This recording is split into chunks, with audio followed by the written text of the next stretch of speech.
Good evening. I'm Gary Franchi, Next News Network Chief White House Correspondent, delivering the latest White House news from the past 24 hours here and across our streaming partner Trump Daily Posts.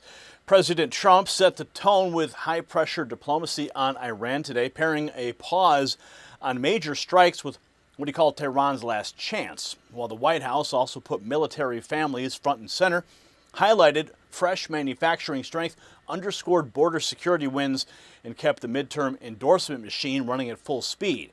And now let's get into the full rundown. According to the daily guidance, President Trump returned to Washington from Bedminster and began Monday at the White House with executive time at 8 a.m., followed by a noon Oval Office policy meeting at 1:30, an executive order signing, and additional closed policy meetings at 3, 4:30, and 5:30 p.m. The only public event on the formal schedule was the Oval Office signing. At 12:02, the White House called a lunch lid until 1 p.m., a routine pause before the day's public event. Then at 1:30, the in-town pool gathered for the president's executive order signing in the Oval Office. The White House flagged the order as the creation of a new presidential commission focused on military spouses and families, tying support for those families directly to military readiness. At 1:43 p.m. today, the pool entered the Oval Office to find President Trump at the Resolute desk with Secretary Pete Hegseth, Jennifer Hegseth, General Dan Kane, and 18 military wives. President Trump opened by saying that the war in Iran was progressing well before turning the focus to the new commission. At 1:57 p.m., he signed the executive order establishing the President's Military Spouse Commission and handed it to Jennifer Hegseth, who will chair the effort. Minutes later, President Trump took questions from the press in a wide-ranging Oval Office session that ran from 1:57 until 2:39 p.m. He spoke about Iran. He said talks were ongoing and called them a last chance while making clear that American force remained ready if diplomacy failed. He also took questions on immigration, the Save America Act, oil prices, Todd Blanche, Max Miller, Major League Baseball, the Reflecting Pool, and Jeanine Pirro. In the quoted follow-up from the same Q&A, the president said the United States has total control over the Strait of Hormuz and pointed to a possible blockade until a deal is reached. He blasted Iran's mixed signals, kept pressure on Tehran, and reinforced the administration's message that strength and diplomacy are moving together, not apart.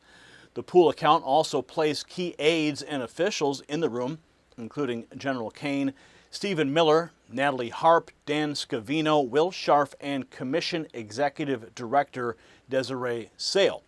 And by 6:46 p.m., the White House had called a full lid for the day, closing out a lighter in-town schedule built around the signing and the president's Iran messaging.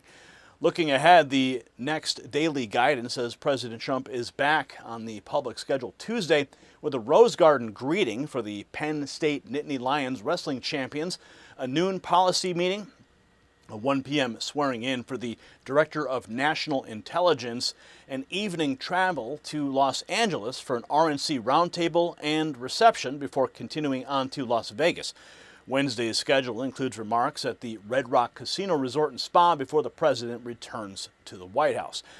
In the text of today's executive order, the president formally established the President's Military Spouse Commission to deliver recommendations on housing, employment, health care, education, deployment-related support, and other quality of life issues affecting military spouses and families. The Department of War will fund and support the commission, which will issue annual reports and build on earlier Trump efforts to improve life for military families in ways that strengthen readiness and retention.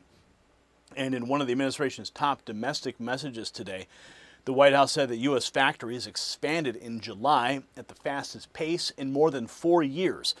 The release pointed to a 7th straight month of manufacturing growth, the biggest July jump in the ISM Production Index since 1951. 4.2% year-over-year wage growth, 83,000 factory construction jobs added since President Trump took office, and 18,000 manufacturing jobs created in 2026 alone. So taken together, the past 24 hours show a White House pushing on several fronts at once. Maximum pressure diplomacy abroad, direct support for military families at home, an economic message built on factory growth and rising wages, a secured border that the administration keeps touting as a signature result in an active political operation, with President Trump continuing to back America First candidates. And that's the latest from the White House.